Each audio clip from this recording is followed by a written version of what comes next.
Kaso ni Pepsi Paloma may connect sa pamamaslang sa manager?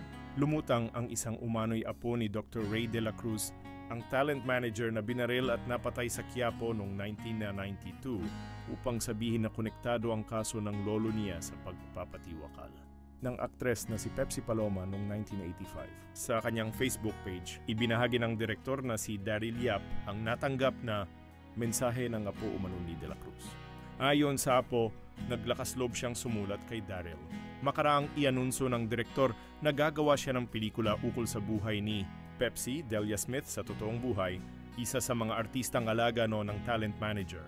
Sa tingin mo, may koneksyon ba ang pagkamatay ni Pepsi Paloma sa kanyang manager na si Ray de la Cruz?